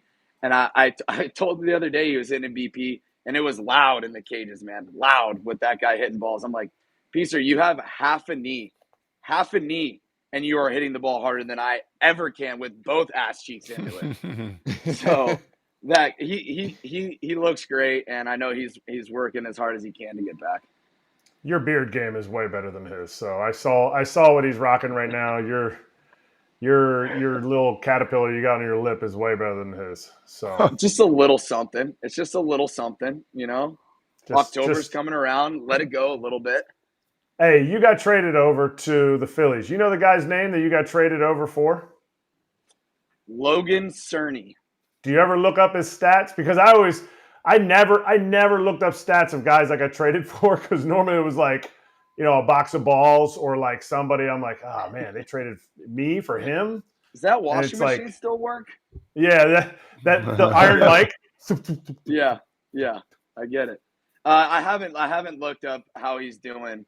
I know that I haven't seen him with the Astros in the big leagues. I don't know if he's still in the minor leagues with them, but my brother's in the minor leagues with Houston, and I know he hasn't played with him.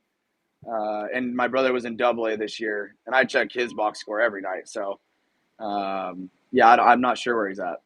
Okay, I didn't know if you followed him or not. He's in high A. He hit There you go. he hit 15 dingers, so he's got a little more Hey, juice than you do. But That's more homers than I ever hit in a season. yeah, he had 15 and 13 in the last 2 years. So Yeah. But he won't Hey, wear how many show overalls. homers, kid? Yeah. How many? big Poppy, big Oh, league. I like that. Yeah. And Kratz, he won't wear overalls. Oh, nobody's on, Garrett Kratzy. Stubbs. Nobody's Kratzy, Garrett. come on. Come on. Let that body eat in those overalls, man. Oh, I'll wear overalls. He was Good. talking about Logan Cerny. Yeah, I'll rock some Oh, overalls. Kratz, I'll will rock you some wear? Will you wear? clothing. I was gonna see Garrett if he'll wear him for a show during, That's like what one of I'm our thinking. playoff shows when it's the Phils. Yep. Kratz? 100%. I think that's a play. If I had a pair, I don't have a pair of overalls. I have one tank top. I will make sure that you get a pair of overalls sent over there so I can see you on this show wearing those things. Let's go. Yeah. I got to see that. This is why you're my guy.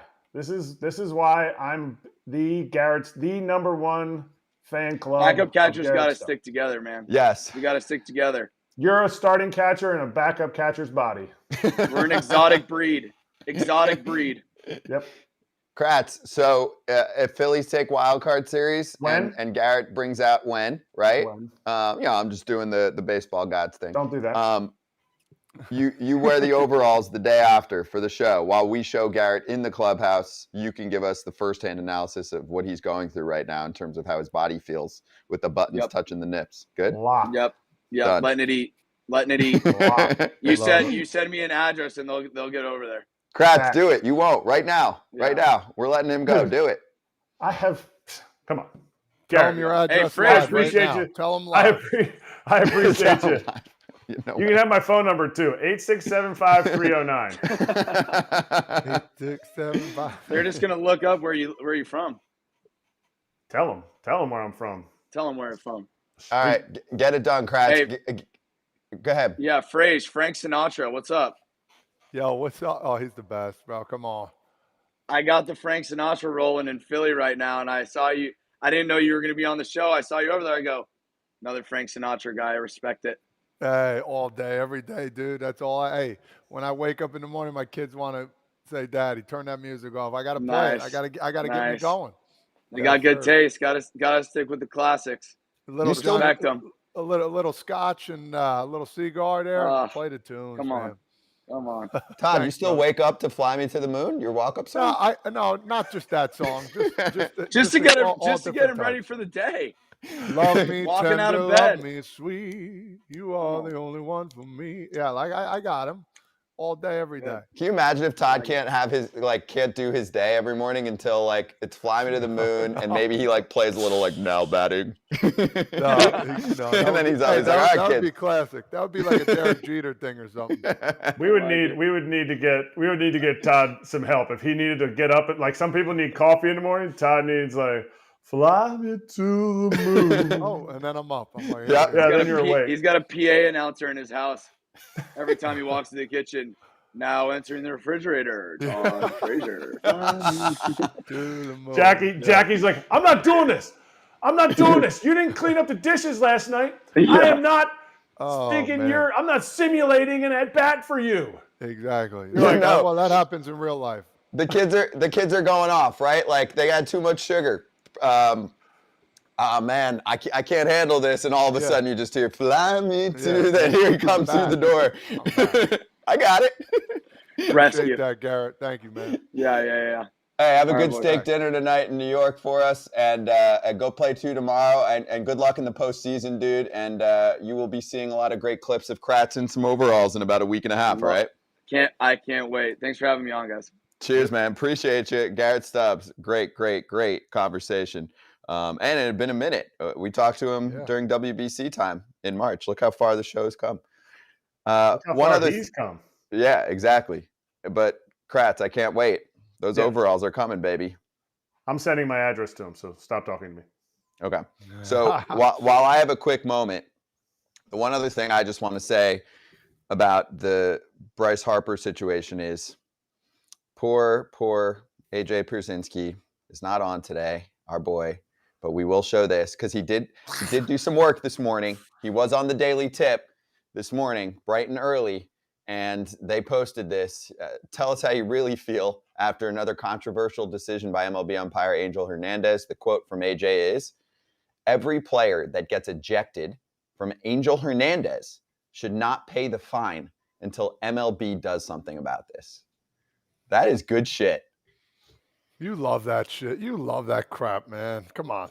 Why? Of course I do. Why not? Yeah, because it's juicy. It's so juicy. Yeah, but also, like, Todd, if you were Bryce last night, let's say it was, I mean, that wasn't even a big game for him. Let's say it was like, Phil's need to win this one, and all of a sudden, Bryce is not in the game after a few innings because Angel screwed him on a check swing. Are you not losing your mind? And in the clubhouse afterward, like, this has got to stop. This is enough. This happens every freaking time this dude's on a series. We're done, right? No, you got to have some discipline. That's what you need to have. I mean, listen, that's the human element that people either like or they don't like. I'm not saying, listen, I think AJ's quote is great. I think it's funny. I do. I like it. But at the same time, I've gotten thrown out of games too. And you look back at it like, man, I should have did this. You know, you're actually hurting your team.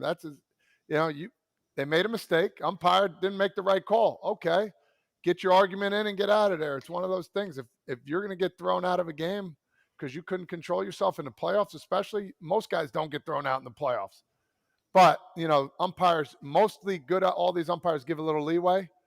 But if you're going to get thrown out of a game in playoff time over a call like that, yeah, it could be the call that changes the game, but they still need you on defense. They still need you to get another bat. So you have to have a little discipline. But Angel Hernandez is either A, quiet quitting, or B, incapable of umpiring at the big league level. That's where Joe Torre, if he's still part of that, and all the people need to understand, they need to take a look and not being lazy about understanding which umpires need not to be in these situations anymore. It's called a severance package. The league's worth $1 bajillion. Just say, hey, dude, you had a really good long run. What if we give you $1 million to retire? That's what you have to do. I know they don't want to set the precedent, whatever, but you're affecting your damn sport, Kratz. Exactly. You know what I'm saying? No, agree. It's chump change at the end of the day. This is one person who stands out above the rest, who, again, either doesn't want to be out there and doesn't give a shit, or just isn't good anymore, or ever, right? So pay him to go away. I know there's a union involvement to this. That's fine. But still, you can offer a dude a retirement package and say, hey, dude, you had a good run. Thanks for all the service. What if we give you a little package and you call it? Not just him. And it's the latter of what you said. It's not about the money. It's about the fact that he's making mistakes. And you do make mistakes, but they have to set a precedent about what's the parameters of you being allowed to make X amount of mistakes. The reason that guys that just get called up have some of the best strike zones is not because, they're just better at it right now and the other guys are getting worse. No, it's because they care. It's because if they don't do well, if they don't make the right calls, if they're not locked in, they will get sent back down. So it's not by accident that Pat Oberg has the best strike zone. He developed that strike zone for the last 5 years when he was an up and down umpire, because he knew if he didn't do well, he would get fired. He would get sent back down to the minor leagues. Nobody wants to be in the minor leagues. So they have to come up with the system of accountability. They cannot do what AJ said. Everybody that gets thrown out based on a mistake from Angel Hernandez, because there'd be dudes that would just be going everywhere. So I appreciate his point of view, but the answer is accountability. You as a player are accountable. You don't get sent down because you go 0 for 4 or 0 for 12. You get sent down because you're 3 for 36 and you have options. If you know that you are needing to be really good in the highest level of a game, this is a competition, then the umpires need to have that same accountability. And to me, that's where you pay them more. The guys that do the best, boom. You get the best scores, you get salary bumps. I'm not saying they're going to get $2 million, but umpire salaries haven't stayed with the rise of player salaries in the sense of like percentage-wise. So there's got to be some type of accountability there. And it's not don't find anybody, because people will just be like, And fines, who cares? Fines go to charity. So throw me out. Well, and Todd, you said human element. If it's human element, then you can pay on performance, right? Or compensate, reward, like he's saying. Like if there is a human involved, Reward. then there's performance involved. It's not just going to be the same result every time. True. So that makes sense to me. They are performing out there. We talked about it. There's just no accountability. Nope. I asked some umpires when I play, man, you got, how'd that sheet look that, you get how about percentages of how many strikes you got right and how many balls you got right. Yeah, we got that sheet. Yeah, I didn't look at it, or, it was great. I get those answers, and it's just like, well, you got to have some. I don't know what the answer is, but yes, that's why people are getting mad. Yeah, I said it on here before. I'm not going to say what umpire it was, but please do. We had a Thursday night game. I mean, a Thursday day game, getaway day in Oakland. What year? 2016. All right, people in the back, make sure we figure out who the umpire is. 2016 Oakland. And then a week and a half later, I had the same exact umpire in Chicago, Sunday night game. Sunday night ESPN game. And the interaction between that umpire in both of those games was completely different. And it was not a very good umpire. And the interaction was, he was way more locked in to the Sunday night game than he was the day game. And yet, now that we're coming down to the end of the year, every one of these games matters. Sunday night game in Chicago against a rival, and Thursday in Oakland. Those games count the exact same when we're looking at the looking at the standings right now. Yes, sir. No, you're right. And that's why the performance, I'd like to get rid of those variables and let a computer handle it, but whatever. That's just me. There we go. Shady it up. I'm just making sure I got him straight there. Straight? You can't tell. It's hard to see the screen sometimes. Yeah, because they're premium polarized shades. This is the real so deal polarized. right here. Okay. Shady Ray's got your back. Do I look like a bouncer or something today? I guess I didn't realize. I don't have any. Like, Kratz always has great shirts with phrases on them. You got your Tyrus shirt today, I think. Everybody, what's it say? I figured it mattered because of Buck Showalter's comments. Everybody, not everybody doesn't get a trophy. There you go. Perfect. So you're looking at Erik Kratz and his Shady Rays. And if you lose or break a pair of your Shady Rays once you order them, even right away when you get them, you're like, damn, I left them in a rental car and it's gone. They will send you a brand new pair, no questions asked. That is part of the lost and broken replacements, that they've got your back always. And also, they do not make you go wild with the bank account. But yet, they keep up with the big boys, with the best of them. At shadyrays.com, that's where you can get premium polarized shades that look so swaggy. And you can get 50% off 2+ pairs of polarized sunglasses when you use the code FOUL, F-O-U-L. Try for yourself the shades rated 5 stars by over 250,000 people. Wow. Boom. Go with that part that you got in your head too, Todd. Those Shady Rays could look nice with that part in your head. No, it's a line, kid. I got the line. That's a part. Part-time. Boom. Hey, I'm busting chops. We're about to have Ryan Klesko join us. So while we have a moment, because that's our PG Player of the Week seg, remember we had MJ Melendez and Logan Allen on the show, and we talked too much. So I think we've been trying to get this into the show for 2 weeks. And one faced the other, and the other homered off the one. So congrats to MJ Melendez for getting his former teammate back in the youth days. You guys know how good that feels when you got a buddy. What buddy do you remember taking deep? Oh, in the big leagues, I got it right now. It doesn't matter. Big leagues, minor leagues. So Sean Doolittle beat us in the semifinal in the States. I went 1-for-1 with 2 walks, hit a double, and I said I'm gonna get his ass back.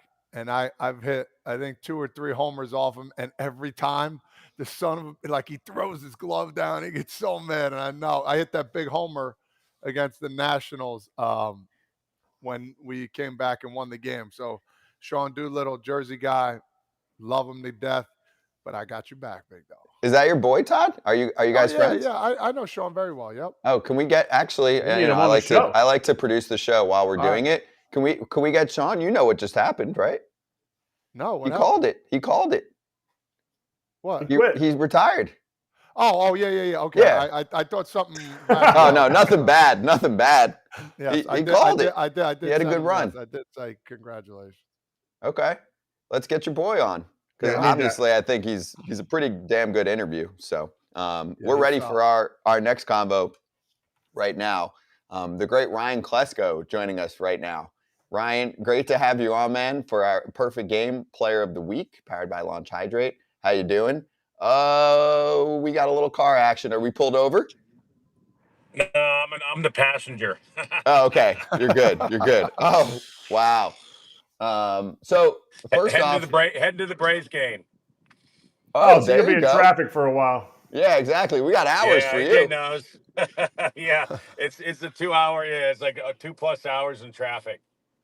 Jeez. Now, when you go to the Braves game, are they giving you like the royal treatment over there? They get you good seats and stuff. Yeah, they've been really good. So we did a charity thing. I started doing some stuff with PG, and we started raising some money because it gets expensive for these kids to play travel ball. So Jason Aldean helped us do our fundraiser. Kirby Smart, we had a thing down at the Ritz-Carlton down at Lake Oconee and had a big concert and raised a bunch of money for these kids so they don't have to pay for tournament fees and uniforms and stuff. So we started the Atlanta Braves scout teams. Mark DeRosa's coaching the 14U team. Jose Contreras, which you guys know pitched in the big leagues for a long time, is helping me with the 15s and 16. And then we have one of our pro scouts working with our 17s. So it's been a busy year. It's been fun. And, I know a lot of these kids that were trying to play ball just couldn't afford to make it to the tournaments and pay the fees and stuff. So we're just trying to make it a little bit easier on them.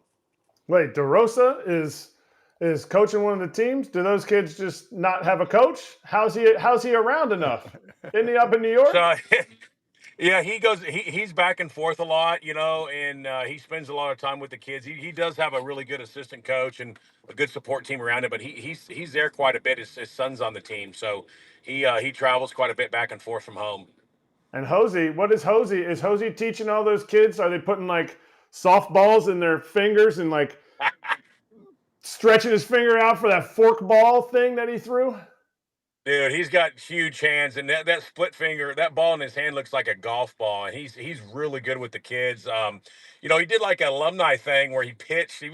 He's still like hitting like someone said he's like what 50, 54, or I don't know 52, 54, 56. He's still like touching 90 on the gun.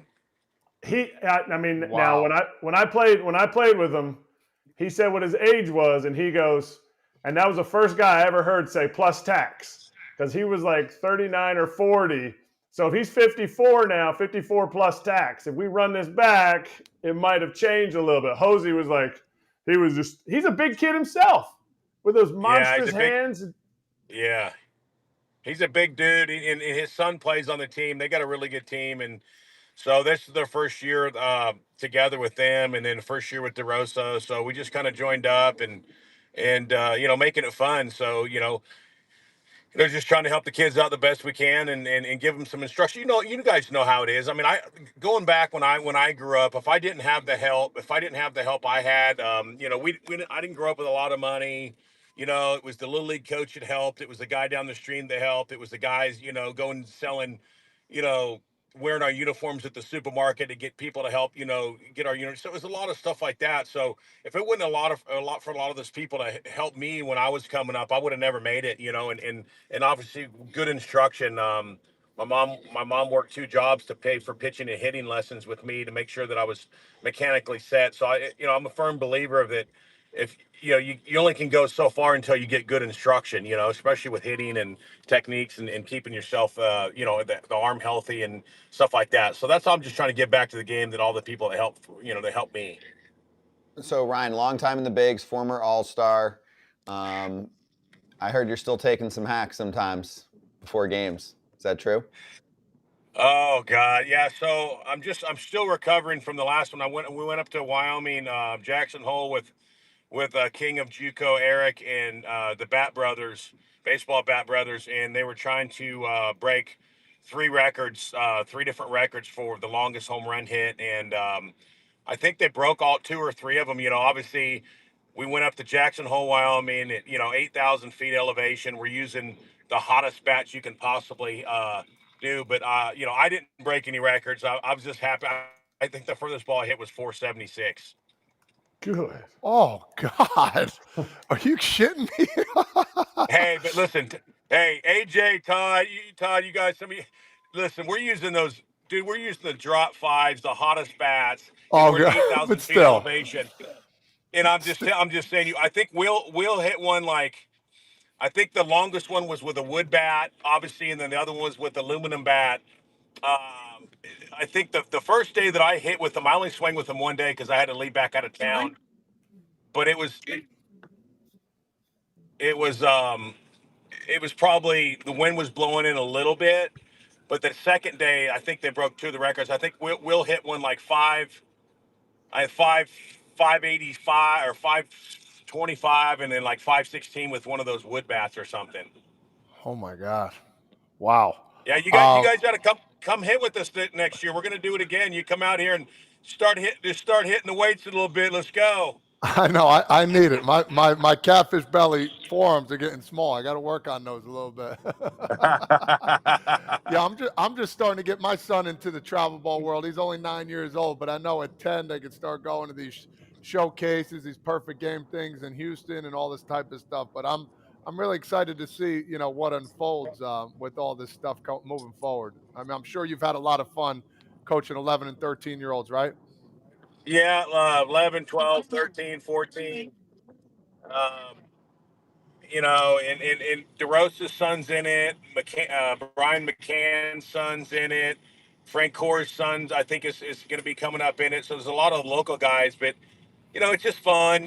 Obviously you want to get your kids to play against the best competition you can when you feel that when they're mechanically ready to do that. So, obviously there's a lot of knock on travel ball. You want to make sure that they're not overplaying and hurting their arms and stuff like that. But there's a lot of stuff that we can do as kind of former major leaguers to try to help the parents understand kind of the whole process coming through. And I'm sure all you guys played stop sign most.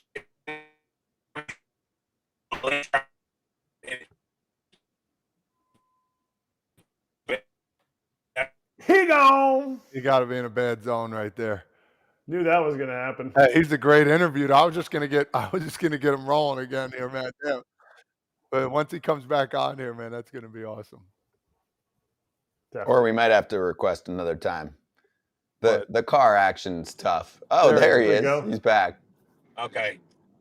Hey, I want to. Sorry, guys. So what do you guys don't worry feel about about that at that the travel ball and everything and age? Go ahead. Yeah, no, I'm just like I said, I'm just starting to get into it.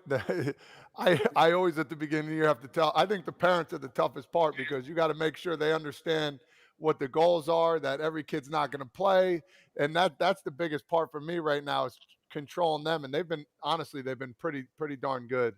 I don't have any complaints, but I've heard some horror stories now. So I think that's the biggest problem. And secondly, we're just going to start to branch out now to go to more tournaments. And I think that's going to be a lot of fun for these younger kids. I enjoy it. I have a good time coaching it. Hey, that's. You ever sit in a hot tub and Greg Maddux pull a bunch of his pubes out and throw them in the hot tub when you were in there? Dude, listen, Greg Maddux has done everything. I mean, we played cards together, but I tell you what, he's peed on me in the shower. He's he's white booger. The first time he came up and patted me on my back, I thought he was being nice and being a big old booger on my shoulder. I think I got just about everything you could from Greg Maddux. Hey, you got thrown out of a game, an exhibition game, and you got suspended to start the year. Was that right back in the day? Oh yeah. Hey, explain to everybody Yeah. what happened because I don't remember it either. I'm trying to remember when I was younger. I don't remember. So it kind of goes back from the year before. I was Aaron Sela, I think, was pitching for the Mariners, and he was like 9-0 or 10-0 at half, and hit a home. I hit a 3-run homer off of him, and he threw up and in on me several times, and I hit a 3-run homer to kind of put us ahead, and I was running around the bases, and I kind of pimped it a little bit because he kind of backed me off the plate a little bit, threw behind me and almost hit me a couple times. So I kind of pimped it a little bit. Well, I was running around the bases, and he was talking smack, and so when I didn't know it, but when I got home, Nevin said, "Hey, he was talking smack when you hit home plate." So after the game. After the game, I waited outside the locker room and asked him if he wanted to finish the conversation, and he wouldn't come out. I love it. And so the next he gets traded or a free agent to the Angels, and we're in the Angels spring training game, and we're driving to the park. AJ, you're like in Arizona, you just drive. You drive over. Get you as a veteran, you get your 2-3 ABs, and you're done, right? So I drive over, and Nevin texts me. He goes, Seeley's pitching, and he just texted me he was going to hit you. And I'm like, well, I tell him you better be ready because if he hits me, I'm coming after him. And in the first pitch he hit me in the butt, and I went after him. Hey, you spoke it and you did it, big dog. You didn't talk. You talked it and you walked it. I enjoyed that. I love it. It was a mayhem, dude. Troy. So I got kicked out of the game. I went after Seeley. He was running from me. I got a couple pops in. Then Todd Jones comes back, and then he throws and tunas Troy Gloss, drops him on his back. Oh, I'm already kicked out of the game. Gloss goes to charge the mound, and Gloss is so slow. My catcher catches him from behind and grabs it and hits his feet and drops Gloss. And we cleared like 3 times. There was like 2 guys go on the DL, and I started the season suspended. I tell you what, man, I would love to play with this guy. This would have been a freaking blast. That's good stuff. That's good stuff. Well, Ryan, we appreciate the time, dude. We'll let you do your thing. Navigation's trying to take over there. So enjoy the game tonight. Thanks for coming on. And yeah, we'd love to do it again sometime.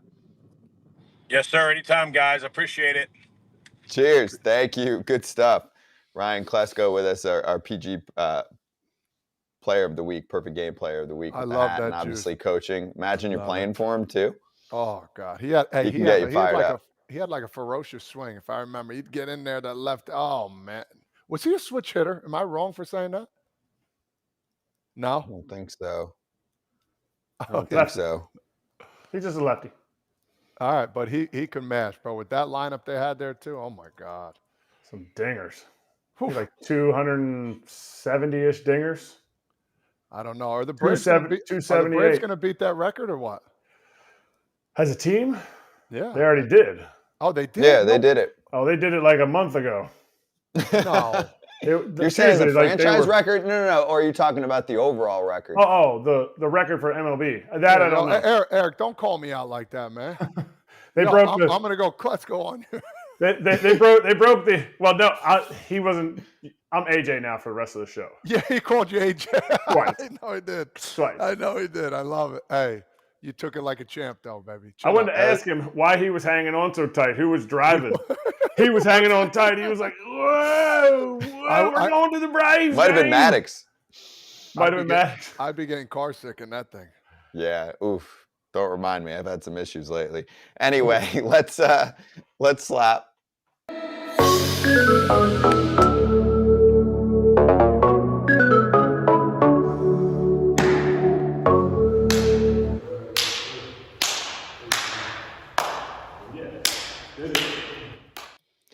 All right, so AJ, what do you got?